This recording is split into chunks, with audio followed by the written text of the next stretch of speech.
AP triple IT 2025 రిజల్ట్స్‌కి సంబంధించి నిన్న సాయంత్రం 6:30కు మనకు అప్డేట్ అయితే వచ్చేసింది. సో, 4 క్యాంపస్‌లకు సంబంధించి గూడా మనకు మెరిట్ లిస్ట్ అనేది రిలీజ్ చేశారు. సో, ఒకసారి మీరు ఆ క్యాంపస్ లిస్ట్ మీద క్లిక్ చేసి మీ యొక్క నేమ్ ఉందా? లేదా? ఏ క్యాంపస్‌కి సెలెక్ట్ అయ్యారో అని తెలుసుకోవడానికి ఇబ్బందిగా ఉంది. ఎందుకంటే 104 పేజీలైతే ఉంది అక్కడ. సో, అక్కడ మీకు కష్టంగా ఉంటుంది. కాబట్టి ఇప్పుడు సైట్ అనేది చాలా ఫ్రీగా కూడా ఉంది. సో, ఎలాంటి టెన్షన్ గూడా పడాల్సిన పని లేదు. సో, సైట్ కూడా చానా ఫ్రీగా ఉంది కాబట్టి, ఇప్పుడు మీ యొక్క అప్లికేషన్ ఐడీతోనే మీరు ఏ క్యాంపస్‌కి సెలెక్ట్ అయ్యారు అనేది కూడా మీరు ఈజీగా తెలుసుకోవచ్చు. ఏ రోజున డాక్యుమెంట్ వెరిఫికేషన్ ఉంటుంది గూడా అనేది కూడా చాలా క్లియర్‌గా చూపిస్తుంది. ఓపికగా ఒకసారి మనం సెలెక్ట్ కాలేదు అని బాధపడకండి. ఒకసారి ఇంకొకసారి చెక్ అయితే చేసుకోండి క్లియర్‌గా. సైట్ అయితే బిజీగా లేదు. చాలా ఫ్రీగా ఉంది.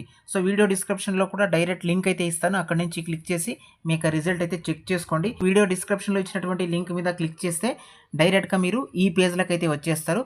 చెక్ రిజల్ట్స్ అని కనిపిస్తుంది చూడండి.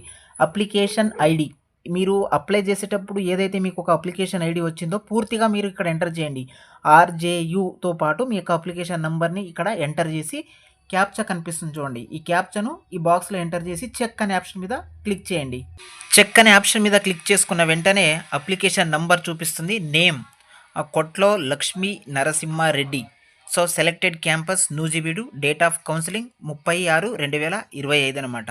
సో, ఇక్కడ కొట్లో లక్ష్మీ నరసింహారెడ్డి అనే ఆ స్టూడెంటు సత్యసాయి జిల్లాకు సంబంధించినటువంటి ఇక్కడ కొడిగేనహళ్ళి పాఠశాలలో చదివినటువంటి విద్యార్థి ఈయనే అనమాట. ఫస్ట్ ర్యాంక్ సాధించినటువంటి స్టూడెంట్ అనమాట. ఈయన నూజివీడు క్యాంపస్‌కి సెలెక్ట్ కావడం అయితే జరిగింది. మీరు కూడా ఈ విధంగా మీరు సెలెక్ట్ అయ్యారా? లేదా? అయితే ఎప్పుడు కౌన్సిలింగ్ ఉండబోతుంది? ఏ క్యాంపస్‌కి సెలెక్ట్ అయ్యారు అనేది చాలా క్లియర్‌గా ఈ విధంగా చూపిస్తుంది. సో, సైట్ కూడా చాలా ఫ్రీగా ఉంది. సో, మీ యొక్క రిజల్ట్స్‌ని అయితే చెక్ చేసుకోండి.